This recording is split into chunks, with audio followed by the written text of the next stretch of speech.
दोस्तों नमस्कार, मैं हूं कृष्ण कुमार कसौधन। आप देख रहे हैं KK7 न्यूज। सोचिए, एक शिक्षक जिसने अपनी पूरी जिंदगी बच्चों को पढ़ाने में लगा दी, जिसने 20-25 साल तक क्लासरूम में चाक और डस्टर से ही बच्चों का भविष्य गढ़ा हो, लेकिन अब उसकी नौकरी, उसके प्रमोशन और यहाँ तक कि उसके सेवान लाभ तक पर एक नई परीक्षा का सवाल खड़ा हो गया है। सुप्रीम कोर्ट ने साफ कह दिया है, अगर आप शिक्षक हैं तो आपको भी परीक्षा देनी होगी। नाम है TET, मतलब टीचर एलिजिबिलिटी टेस्ट, और यह सिर्फ औपचारिकता नहीं है, यह आपके करियर का पासपोर्ट है। आज के इस शो में हम आपको इस फैसले की पूरी कहानी सुनाएंगे। क्यों कोर्ट ने यह आदेश दिया, इसका असर किन किन पर होगा, और क्या वाकई में एक परीक्षा यह तय कर सकती है कि कौन अच्छा है कौन बुरा शिक्षक है। यह कहानी शुरू होती है 2011 से। 29 जुलाई 2011 राष्ट्रीय अध्यापक शिक्षा परिषद NCTE ने एक बड़ा फैसला लिया। फैसला यह था कि देश भर में शिक्षक की नौकरी करने के लिए अब एक न्यूनतम मानक तय होगा, जिसका नाम है TET। पहले क्या होता था, हर राज्य की अपनी भर्ती प्रक्रिया थी। कहीं इंटरव्यू से लोग भर्ती हो जाते थे, तो कहीं BEd और DEd ही काफ़ी था, लेकिन इससे देश भर में शिक्षा की गुणवत्ता पर सवाल उठने लगे थे। सरकार ने कहा, जब डॉक्टर बनने के लिए MBBS और इंजीनियर बनने के लिए BTech जरूरी है, तो शिक्षक बनने के लिए भी एक कॉमन एग्जाम होना चाहिए। यहीं से TET यानी टीचर एलिजिबिलिटी टेस्ट की अनिवार्यता शुरू हुई। लेकिन अब समस्या यह आई, जो शिक्षक 2011 से पहले भर्ती हो चुके थे, उनका क्या होगा? क्या उनके अनुभव को दरकिनार कर देना चाहिए? क्या उनसे भी परीक्षा ली जाएगी? यही सवाल लेकर कई शिक्षक, कई ट्रस्ट और कई अल्पसंख्यक संस्थान कोर्ट पहुंचे। इनमें से एक था अंजुमन इशाते तालीम ट्रस्ट बनाम महाराष्ट्र राज्य। यह केस सुप्रीम कोर्ट तक गया और इसी केस के साथ जुड़े कई अपीलों पर सुनवाई करते हुए जस्टिस दीपाशंकर दत्ता और जस्टिस मनमोहन की बेंच ने ऐतिहासिक फैसला दिया। सुप्रीम कोर्ट ने कहा कि अगर किसी शिक्षक की सेवा अवधि 5 साल से कम बची है, तो वह बिना TET पास किए काम करता रहेगा, लेकिन अगर वह प्रमोशन चाहता है तो परीक्षा पास करनी होगी। दूसरी बात, सुप्रीम कोर्ट ने यह कही कि जिन शिक्षकों की रिटायरमेंट में 5 साल से ज़्यादा का समय है, उन्हें अगले 2 साल में TET पास करना अनिवार्य होगा। अगर वे पास नहीं करते तो उन्हें सेवा छोड़नी होगी या अनिवार्य सेवानिवृत्ति मिलेगी।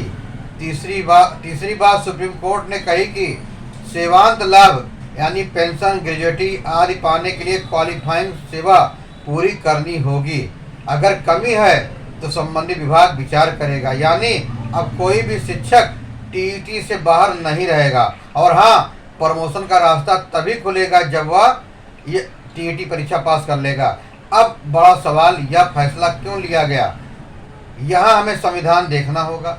अनुच्छेद 21 यानी शिक्षा का अधिकार, अनुच्छेद 14 समानता का अधिकार, अनुच्छेद 16 रोजगार में समान अवसर, अनुच्छेद 30 अल्पसंख्यक संस्थानों को विशेष अधिकार।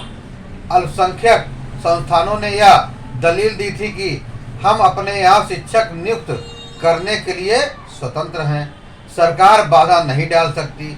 लेकिन कोर्ट ने कहा, हाँ आप स्वतंत्र हैं, लेकिन जब बात शिक्षा की गुणवत्ता की आती है तो सरकार और कानून मानक तय कर सकते हैं, यानी अल्पसंख्यक संस्थानों पर भी TET लागू होगा।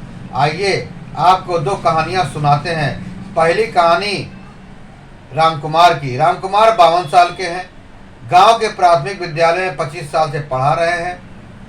उनके छात्र अब डॉक्टर, इंजीनियर, वकील बन चुके हैं, लेकिन अब उनकी रिटायरमेंट में 6 साल बचे हैं। सुप्रीम कोर्ट का आदेश आया, उन्हें अगले 2 साल में TET पास करना होगा। राम कुमार कहते हैं, मैंने पूरी जिंदगी बच्चों को पढ़ाया, अब मुझे खुद पढ़ना पड़ेगा। दूसरी कहानी फातिमा बेगम की है। वह एक अल्पसंख्यक स्कूल में पढ़ाती है। उसकी उम्र 58 साल है। और रिटायरमेंट में 2 साल बाकी है।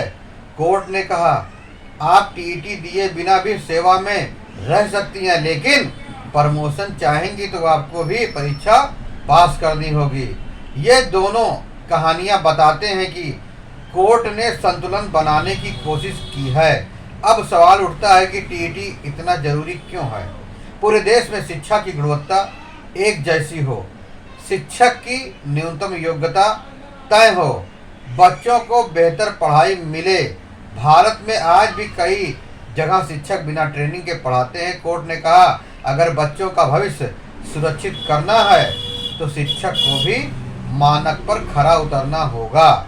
यहाँ से बहस शुरू होती है, क्या 20-25 साल पढ़ा चुके शिक्षक को भी अब परीक्षा देनी होगी? क्या अनुभव परीक्षा से बड़ा नहीं होता है? क्या यह फैसला लाखों शिक्षकों के करियर को हिला नहीं देगा? हम आपसे पूछना चाहते हैं, क्या एक परीक्षा यह तय कर सकती है कि कौन अच्छा शिक्षक है? क्या सरकार ने देर से यह नियम लागू किया? और क्या इससे बच्चों की पढ़ाई वाकई सुधरेगी? शिक्षा का रिश्ता सिर्फ नौकरी से नहीं है, यह बच्चों के भविष्य से है। कोर्ट ने कोशिश की है कि शिक्षा की गुणवत्ता और शिक्षकों के अधिकार दोनों में संतुलन बने। जो शिक्षक लंबे समय से सेवा कर रहे हैं उन्हें सम्मान मिला है, और जो आने वाले सालों तक बच्चों को पढ़ाएंगे उन्हें मानक पूरा करना होगा। आखिरकार यह सिर्फ एक परीक्षा नहीं है, यह भारत की आने वाली पीढ़ी के भविष्य का सवाल है।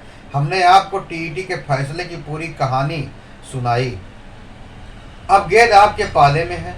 क्या आप मानते हैं कि यह फैसला सही है? क्या अनुभव से बड़ा कोई एग्जाम हो सकता है? और क्या इससे शिक्षा की गुणवत्ता में सचमुच सुधार होगा? सोचिए और कमेंट बॉक्स में हमें जरूर बताइए। मैं हूं कृष्ण कुमार कसौधन, आप देख रहे हैं के 7 न्यूज। शिक्षक बनाम टीईटी, सुप्रीम कोर्ट का बड़ा फैसला। आज के लिए बस इतना ही, फिर मिलेंगे नई जानकारी के साथ, नई खबरों के साथ। तब तक के लिए जय हिंद, वंदे मातरम।